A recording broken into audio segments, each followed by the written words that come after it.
চাঞ্চল্যকর রামিসা ইস্যুর আনুষ্ঠানিক বিচার কার্যক্রম শুরু। আদালত প্রাঙ্গণে চিৎকার করে অভিযোগ অস্বীকার, হত্যার দায় চাপালেন আরেক ব্যক্তির কাঁধে। শিগগিরই ফেরা নিয়ে শেখ হাসিনার বার্তা, দেশের রাজনৈতিক অঙ্গন জুড়ে বইছে সমালোচনার ঝড়। বিএনপি জামায়াত এনসিপির বিরোধের সুযোগ কাজে লাগানোর কৌশল হতে পারে বলছেন বিশেষজ্ঞরা। স্থানীয় সরকার নির্বাচনেও কপাল পুড়ছে আওয়ামী লীগের, নিষিদ্ধ দলের সাথে সম্পৃক্ততা নেই, অঙ্গীকারনামায় করতে হবে নিশ্চিত। অনলাইনে মনোনয়নপত্র জমার বিধান বাতিল। পদত্যাগ করলেন পার্বত্য চট্টগ্রাম বিষয়ক মন্ত্রী দীপেন দেওয়ান। শারীরিক জটিলতায় প্রশাসনিক কাজের গতিশীলতা বজায় রাখতে এমন সিদ্ধান্ত, প্রধানমন্ত্রীর কাছে আনুষ্ঠানিকভাবে পদত্যাগপত্র জমা। দেশের বাজারে ফের বাড়ল অকটেন পেট্রোলের দাম, লিটার প্রতি বাড়ানো হয়েছে 5 টাকা। বাজেট অধিবেশনের আগে জ্বালানির দাম বৃদ্ধিকে ধোঁকাবাজি বললেন ডাক্তার শফিকুর। 2 অঞ্চলে আঘাত হানতে পারে ঝড়, সংশ্লিষ্ট নদী বন্দরগুলোতে সতর্ক সংকেত জারি, আবহাওয়া অফিসের বিবৃতি। চাঞ্চল্যকর রামিসা ইস্যুর মামলায় শুরু হয়েছে বিচারিক কাজ।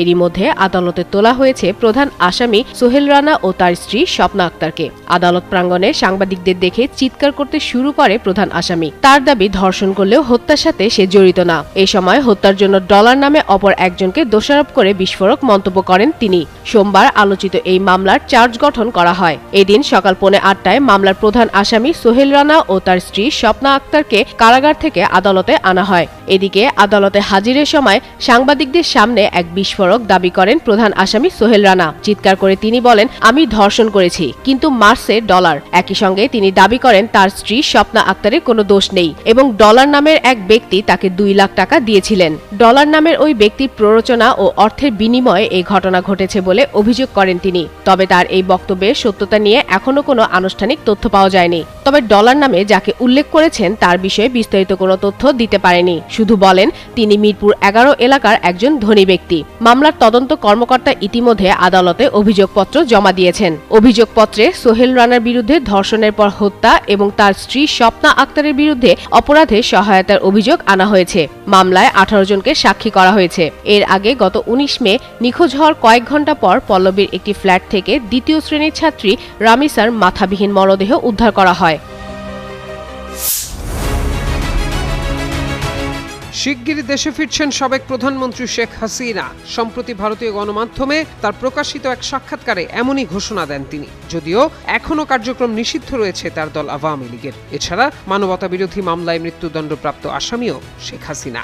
এমন প্রেক্ষাপটে তার দেশে আসার ঘোষণা রাজনৈতিক অঙ্গনে নতুন করে আলোচনা ও নানা জল্পনা কল্পনার জন্ম দিয়েছে। বিশ্লেষকদের কেউ এটিকে রাজনীতিতে নতুন সমীকরণের ইঙ্গিত হিসেবে দেখছেন, আবার কেউ মনে করছেন এটি একটি রাজনৈতিক অবস্থান বা কৌশলগত বার্তা। প্রকৃতপক্ষে শেখ হাসিনার দেশে ফিরে এসে সক্রিয়ভাবে আইনি প্রক্রিয়ার মুখোমুখি হওয়ার বাস্তব কোনো সম্ভাবনা আপাতত নেই।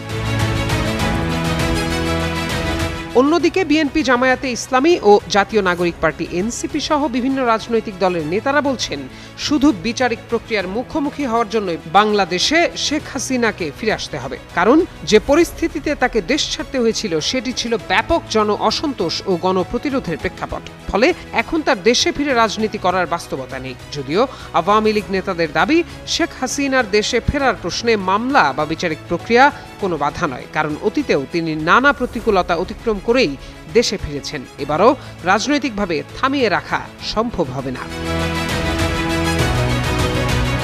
ঢাকা বিশ্ববিদ্যালয়ের রাষ্ট্রবিজ্ঞান বিভাগের অধ্যাপক ডক্টর মোহাম্মদ আইনুল ইসলাম বলেন, শেখ হাসিনার এই বক্তব্যের বিষয়টিকে দুভাবে ব্যাখ্যা করা যায়। প্রথমত, জুলাইয়ের গণ অভ্যুত্থানের সময়ে যে বৃহত্তর রাজনৈতিক ঐক্য গড়ে উঠেছিল এবং যার ফলে শেখ হাসিনাকে ক্ষমতা ছেড়ে দেশ ত্যাগ করতে হয়েছিল, সেই শক্তিগুলোর মধ্যে বর্তমানে কিছুটা অনৈক্য ও দূরত্ব দৃশ্যমান। বিএনপি, জামায়াত এবং এনসিপি সহ যেসব রাজনৈতিক শক্তি তখন একটি অভিন্ন অবস্থানে ছিল, তাদের মধ্যেই এখন মত পার্থক্য দেখা যাচ্ছে। এই পরিবর্তিত রাজনৈতিক বাস্তবতাকে সামনে রেখেই এসব বক্তব্য দেয়া হচ্ছে বলে ধারণা তার। বিএনপি চেয়ারম্যানের উপদেষ্টা অ্যাডভোকেট সৈয়দ মোয়াজ্জেম হোসেন আলাল বলেন, শেখ হাসিনা দীর্ঘদিন ধরেই অসংলগ্ন ও বিতর্কিত বক্তব্য দিয়ে আসছেন। দেশের রাজনৈতিক নেতা বুদ্ধি বুদ্ধিজীবী কিংবা বিশিষ্ট ব্যক্তিদের মধ্যে এমন কাউকে খুঁজে পাওয়া কঠিন যিনি কখনো তার বক্তব্যের লক্ষ্যবস্তু হননি। তিনি মনে করেন ভারতেরই উচিত বন্দি বিনিময় চুক্তি মেনে তাকে বাংলাদেশে ফেরত পাঠানো। এদিকে আইনি প্রক্রিয়ার মাধ্যমে সরকার হাসিনাকে ফেরত চায় বলে মন্তব্য করেছেন স্বরাষ্ট্রমন্ত্রী সালাহউদ্দিন আহমদ। বৃহস্পতিবার স্বরাষ্ট্র মন্ত্রণালয়ে এক প্রেস ব্রিফিংয়ে একজন সাংবাদিকের প্রশ্নের জবাবে তিনি বলেন, পররাষ্ট্র মন্ত্রণালয়ের মাধ্যমে আমরা অনুরোধ করেছি, প্রত্যর্পণ চুক্তি অনুসারেও অনুরোধ করা হয়েছে। সরকার চায় শেখ হাসিনা মামলা ফেস করুক। প্রত্যয় দাস, যুগান্তর নিউজ।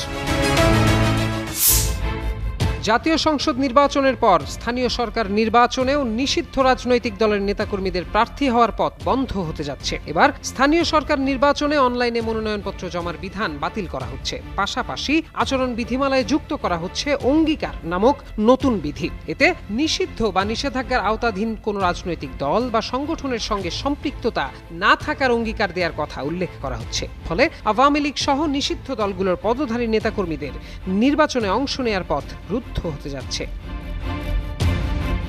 প্রস্তাব অনুযায়ী সম্ভাব্য প্রার্থীদের ইসির নির্ধারিত অঙ্গীকারনামায় স্বাক্ষর করে ঘোষণা দিতে হবে যে তারা কোনো নিষিদ্ধ বা নিষেধাজ্ঞার আওতাধীন রাজনৈতিক দল বা সংগঠনের সঙ্গে সম্পৃক্ত নন। সেক্ষেত্রে ভুল তথ্য দিলে যথাযথ ব্যবস্থা নেবে ইসি। এমন সিদ্ধান্তে সন্ত্রাস বিরোধী আইনে আওয়ামী লীগের কার্যক্রম নিষিদ্ধ থাকায় দলটির পদধারী নেতাকর্মীদের নির্বাচনে অংশগ্রহণ কঠিন হয়ে পড়বে বলে মনে করছেন সংশ্লিষ্টরা।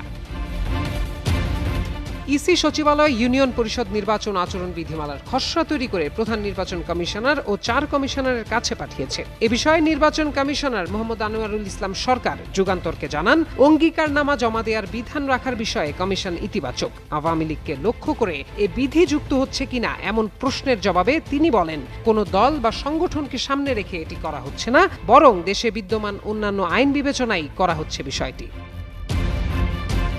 খসড়ায় উপজেলা পরিষদ চেয়ারম্যান ও ভাইস চেয়ারম্যান এবং পৌরসভার মেয়রদের সরকারি সুবিধাভোগী অতি গুরুত্বপূর্ণ ব্যক্তিদের তালিকায় যুক্ত করার প্রস্তাব করা হয়েছে। ফলে তারা মন্ত্রী, এমপি ও সিটি মেয়রদের মতো ইউনিয়ন পরিষদ নির্বাচনের প্রচার ও কার্যক্রমে অংশ নিতে পারবেন না।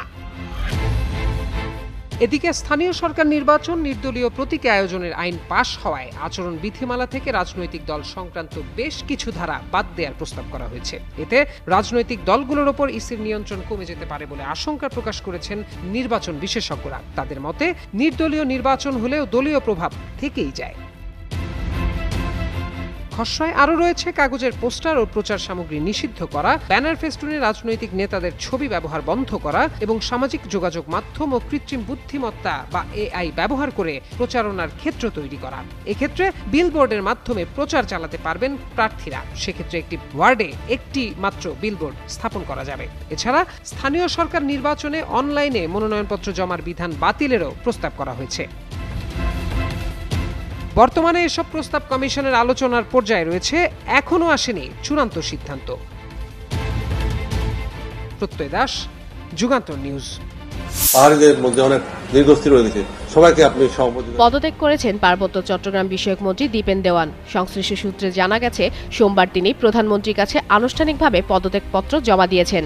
পদত্যাগপত্রে দীপেন দেওয়ান উল্লেখ করেন, দায়িত্ব গ্রহণের পর থেকেই তিনি শারীরিক নানা জটিলতায় ভুগছেন। এই অসুস্থতার কারণে মন্ত্রণালয়ের নিয়মিত কার্যক্রম যথাযথভাবে পালন করতে গিয়ে নানাবিধ সমস্যা তৈরি হচ্ছে বলে তিনি জানান। তার দাবি, বর্তমান সরকারের উন্নয়ন ও প্রশাসনিক কাজের গতিশীলতা বজায় রাখার স্বার্থে তার পক্ষে এই পদে অব্যাহতভাবে দায়িত্ব পালন করা সম্ভব হচ্ছে না। সে কারণেই পদত্যাগ করাকে তিনি সমীচীন মনে করছেন।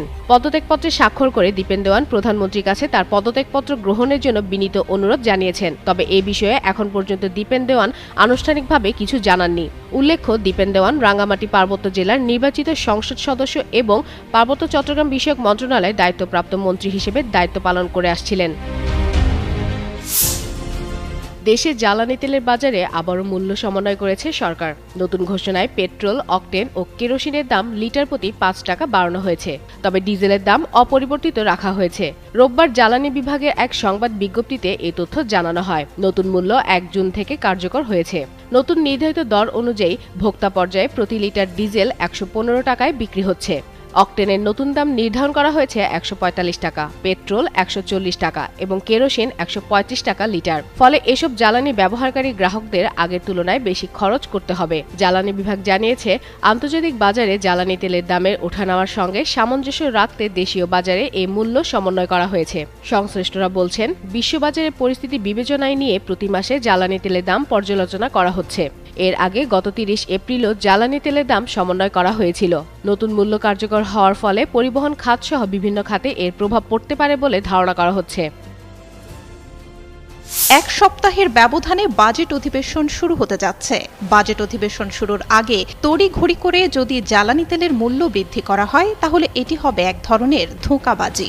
রোববার রাতে সামাজিক যোগাযোগ মাধ্যম ফেসবুকে এক পোস্টে তিনি এই মন্তব্য করেন। পোস্টে জামায়াতের আমির লিখেছেন, কেবল গত মাসেই এক দফায় ৮ থেকে ১২% জ্বালানি তেলের মূল্য বৃদ্ধি করা হয়েছে। ক্ষেত্র বিশেষে এর চেয়েও বেশি। মূল্য বৃদ্ধির হাত ধরে দ্রব্যমূল্যও বেড়ে গেছে, অথচ মানুষের আয় বাড়েনি। ক্রমাগত বেকারত্ব বেড়েই চলেছে। আবারও জ্বালানি তেলের মূল্য বৃদ্ধির পায়তারা চলছে। তিনি লেখেন, দিশেহারা জনগণ যাবে কোথায়, করবে কি, বাঁচবে কিভাবে? অথচ সরকার আশ্বস্ত করেছিল অন্তত এই মাসে জ্বালানি তেলের মূল্য বৃদ্ধি করা হবে না। যদি এমন কোনো সিদ্ধান্ত নেওয়া হয়, নিঃসন্দেহে এটি হবে জনস্বার্থ বিরোধী। এর আগে জ্বালানি তেলের দাম বাড়িয়ে রোববার রাতে জ্বালানি ও খনিজ সম্পদ বিভাগ থেকে প্রজ্ঞাপন জারি করা হয়। এতে ডিজেল ছাড়া অকটেন, পেট্রোল ও কেরোসিনের দাম লিটারে বাড়ল ৫ টাকা। আজ থেকে কার্যকর এই দাম। ঢাকা সহ দেশের বিভিন্ন অঞ্চলে আজও তাপপ্রবাহের অস্বস্তি অব্যাহত থাকতে পারে। তাপমাত্রা খুব বেশি না বাড়লেও বাতাসে আর্দ্রতার পরিমাণ বেশি থাকায় গরম আরও বেশি অনুভূত হতে পারে বলে জানিয়েছে বাংলাদেশ আবহাওয়া অধিদপ্তর। আরও জানানো হয়েছে, রাজধানীতে আজ দিনের তাপমাত্রা প্রায় অপরিবর্তিত থাকতে পারে। আবহাওয়া অফিসের তথ্য মতে সোমবার সকাল ৬টায় ঢাকার তাপমাত্রা ছিল ২৮.৬ ডিগ্রি সেলসিয়াস। দিনের সর্বনিম্ন তাপমাত্রা রেকর্ড করা হয়েছে ২৮.৩ ডিগ্রি সেলসিয়াস। রোববার রাজধানীর সর্বোচ্চ তাপমাত্রা ছিল ৩৬.৪ ডিগ্রি সেলসিয়াস। সকাল ৭টা থেকে পরবর্তী ৬ ঘন্টার পূর্বাভাসে বলা হয়েছে, দুপুর পর্যন্ত ঢাকার আকাশ আংশিক মেঘলা থাকতে পারে, তবে আবহাওয়া প্রধানত শুষ্ক থাকার সম্ভাবনাই বেশি। এদিকে দেশের ২ অঞ্চলে ঝড় বৃষ্টির আভাস দিয়েছে আবহাওয়া অধিদপ্তর। সোমবার সকাল ৮টা থেকে সন্ধ্যা ৬টা পর্যন্ত কার্যকর বিশেষ সতর্কবার্তায় বলা হয়েছে, চট্টগ্রাম ও কক্সবাজার অঞ্চলের ওপর দিয়ে পশ্চিম অথবা উত্তর পশ্চিম দিক থেকে ঘন্টায় ৪৫ থেকে ৬০ কিলোমিটার বেগে দমকা বা ঝড়ো হাওয়া সহ অস্থায়ীভাবে বৃষ্টি কিংবা বজ্রবৃষ্টি হতে পারে। এই পরিস্থিতিতে সংশ্লিষ্ট এলাকার অভ্যন্তরীণ নদীবন্দরগুলোকে ১ নম্বর সতর্ক সংকেত দেখিয়ে যেতে বলা হয়েছে। আবহাওয়া অধিদপ্তর জানিয়েছে, ঝড়ো হওয়ার সম্ভাবনা থাকায় নৌযানগুলোকে সতর্কতার সঙ্গে চলাচল করতে হবে।